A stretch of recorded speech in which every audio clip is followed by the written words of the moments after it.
muhejeje kugurura iyi formation mbega intumbero niyihe? Nibyo ubushikiranganji bw'Imenyeshamakuru n'imenyeshamakuru busanzwe bujejwe imenyeshamakuru nk'uko muhejeje kubivuga, burafise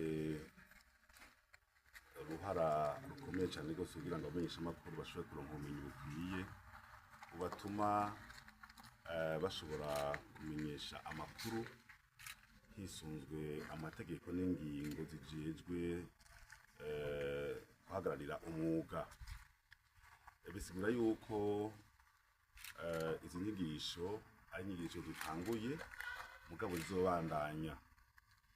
Umwuga wo kumenyesha amakuru ugiye gutemberera cyangwa ugiye kugendera ibinyamakuru urasanga harimwo abatari bake arugwaruka rwinshi rurumbira runo mwuga, mugabo ugaca usanga rero ubumenyi bafise buba buciriye, buba ari ubumenyi bukenewe gushigikirwa n'inyigisho dutangwa. Nibyo ko uwize cyane atari we aba umumenyeshamakuru urangiranwa, mugabo ahanini dufasha kugira ngo abamenyeshamakuru bataronse umwanya wo kwiga n'abandi ko bakiri bato baje ku rugero rw'abandi mu nyigisho mfatiro zituma umuntu amenya umwuga niki, ukugwa gute, amakuru aronderwa gute, utandukanya amakuru n'urukurukuru gute, ibintu bituma koko umumenyeshamakuru avuze amakuru ukumva ko umwenegihugu hari icyo atahuye, kuko ibyo dukora byose ni kubiza abenegihugu. Ni muri ya ntumbero rero y'Uburundi bwifashe 2040 ihembe 2060 dukora kino gikorwa kugira ngo duzushwe muri iyo sango abamenyeshamakuru bazi gutandukanya icyatsi n'ururo, kuko iruhande y'amakuru atohojwe neza afise ishingiro, afite ishimikiro, hariho izindi nzira abantu baronka mu makuru atariyo, ugasanga bahaye n'ikibanza, ugasanga barabitse umuntu, ugasanga barahamvye umuntu, mugaca mugahura, ugasanga barambuye iteka umuntu, ugaca mugahura ari muzima. Ibyo byose nugira ngo abamenyeshamakuru babimenye, batanga amakuru y'ukuri atohojwe neza, kuko tubaha ubumenyi, novuga tukabaha nk'imbago zo kurembera uko kuri abantu baheze bagutahure. Rero ni ugufasha urwaruka ruri muri uwo mwuga kugira ngo bamenye ukuri niki, ukuri kujejwe kumenyeshwa abarundi ni ukuhe, hanyuma babikore. Duheze tunamenyeshe yuko impande yaho iyo urenze kuri amategeko n'amabwiriza baba bagushikirije ko hariho n'ibihano, kenshi na kenshi n'abantu baravyibagira. Iyo rero urenze akarimbi mu kumenyesha amakuru hariho ibihano. Rero kugira ngo tubafashe kumenya gutandukanya ukuri n'urukurukuru, hanyuma n'ingene amakuru yandikwa, avugwa, arondegwa, asanzwe akorerwako, kugira ngo umenye ukuri, uraza kwifata umwanya ibyo twe kwigisha kugira ngo bashobore gutera imbere. Ego kuri ivyo nyene haribonekeza kudatahura kumwe, kudasoma kumwe inkuru iba yashikirijwe. Mbega vyovyo mwebwe nk'umushikiranganji wo kumenyesha amakuru mubivuga kwiki? Iyo hageze amakuru yatanzwe, umuntu wese arafite uburenganzira bwo gutahura uko ashatse kandi ntibimukuramwo, mugabo igikomeye cyane ni uko uba washikirije amakuru yo, kuko iruhande iyo bashaka kubitahura uko utariko, hariho n'abitahura uko byavuzwe. Abo nabo rero ni ukuvuga yuko umwe wese afata intumbero yisunze icyo aba ashaka kurondera. Ushobora kuvuga ukuri, hari umuntu yamenya ko ari ukuri uvuze, akavuga ati naka nta kuri yavuze, bijya yavuze bisigura ibi n'ibi n'ibi.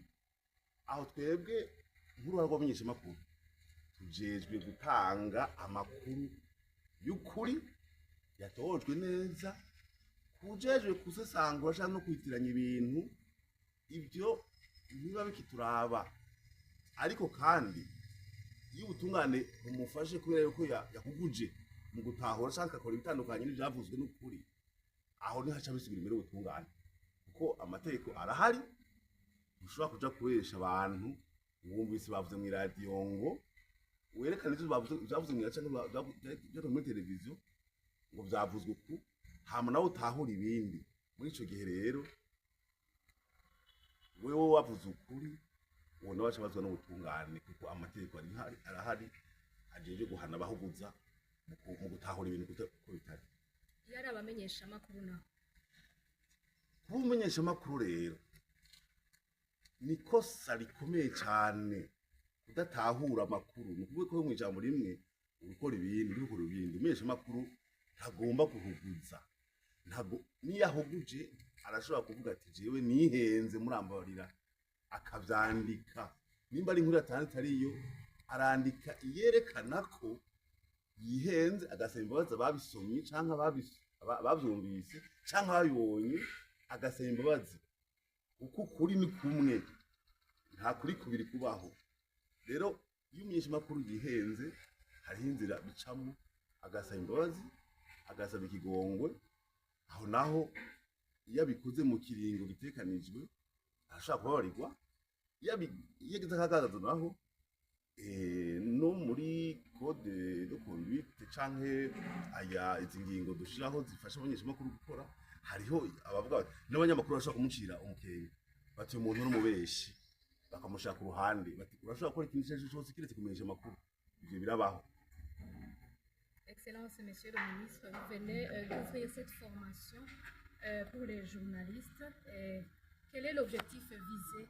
Ceux qui ont été formés ont besoin encore une fois de formation parce que il y a beaucoup plus d'évolution dans le domaine de la communication, dans le domaine du journalisme.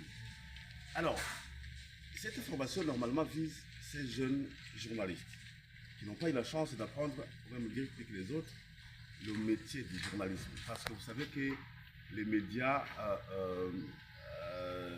actuellement, quand vous essayez de faire des descentes au niveau de ces médias, il y a des jeunes journalistes qui certainement n'ont pas besoin, n'ont pas eu la chance d'avoir des formations qui leur permettent de pouvoir travailler d'une manière efficace. Maintenant, nous sommes en train, nous avons mis en programme, nous avons mis surtout en programme de formation à l'endroit de ces journalistes pour qu'ils soient dotés des compétences requises et pour exercer son métier, aussi complexe que difficile. Et parce que si vous commettez une erreur dans le domaine, il y a des sanctions qui vous attendent. Donc, pour qu'on n'en arrive pas là, il faut qu'ils apprennent les principes basiques de formation en matière de recherche de l'information, la collecte, le traitement, la diffusion. Ils en ont besoin certainement parce qu'ils n'ont pas eu cette chance d'en avoir par le passé. Certes, ce sont des jeunes qui doivent être encadrés pour répondre aux objectifs de la République du Burundi, avec la politique, avec la vision du Burundi émergent en 2040, Burundi développé en 2060.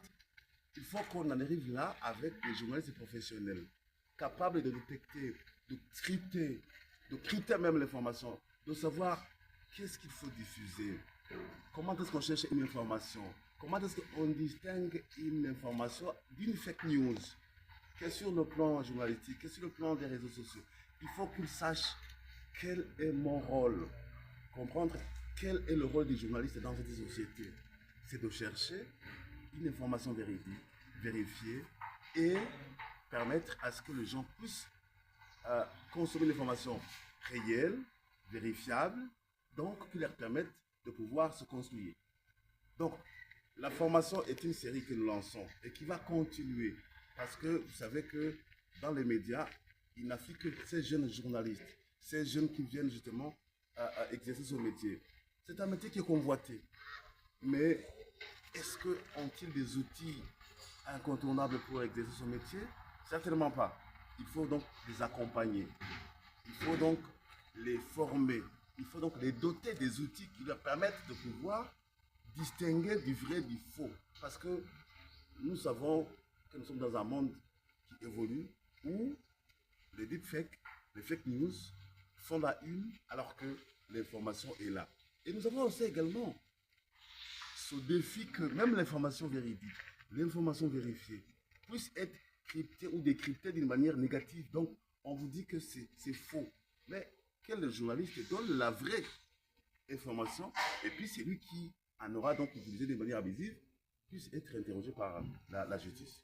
Justement, il s'observe une lecture différente sur un même sujet d'actualité, que ce soit pour les différents médias ou d'autres personnes. Vous, en tant que ministre de l'Information, qu'est-ce que vous dites à propos? Le décryptage de l'information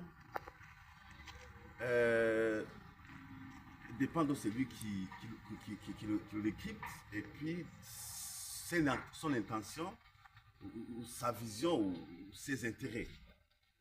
Vous pouvez facilement dire le contraire d'une information qui a été donnée, d'une information vraie qui a été donnée, et vous en faites d'autres choses.